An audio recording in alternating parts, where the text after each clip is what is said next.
இன்னைக்கு விநாயகர் சதுர்த்தி. ஆவணி மாதத்தில் சுக்லபக்ஷ சதுர்த்தி அன்னைக்கு விநாயகர் சதுர்த்தின்னு கிராண்டாக கொண்டாடுவோம். எல்லா ஸ்டேட்லேயுமே இது பண்ணுறது நம்மள ரொம்ப விசேஷமாக பண்ணுவோம். விநாயகருக்கு பிரீத்தியாக இருக்கிறது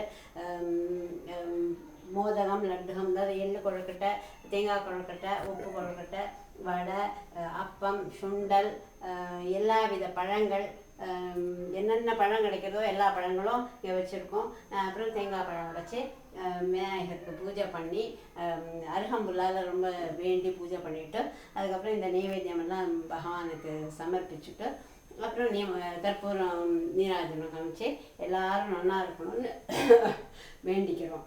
நீங்கள் எல்லோரும் விநாயகர் சதுர்த்தி பண்ணாட்டா கூட இதை பார்த்துட்டேன்னா விநாயகரை நினச்சிட்டு வேண்டிக்கும் போது நினச்சதெல்லாம் நடக்கும்.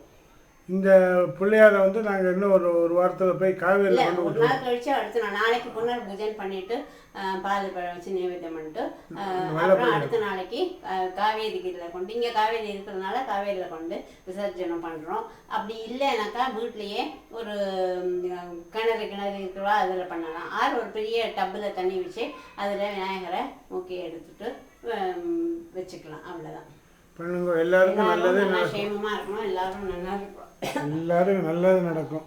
விநாயகர் எல்லாம் நல்லபடியாக. விநாயகர் தான் முழு முதல் தெய்வம். அவர் வேண்டெல்லாம் நினச்சதெல்லாம் நடக்கும். எல்லாரும் சந்தோஷமாக இருக்கும். எல்லாம் சந்தோஷமாக இருக்கும். எல்லோரும் சந்தோஷமாக இருக்கும். All the best. எல்லாருக்கும் அனுகிரகம் கண்டிப்பாக கிடைக்கும்.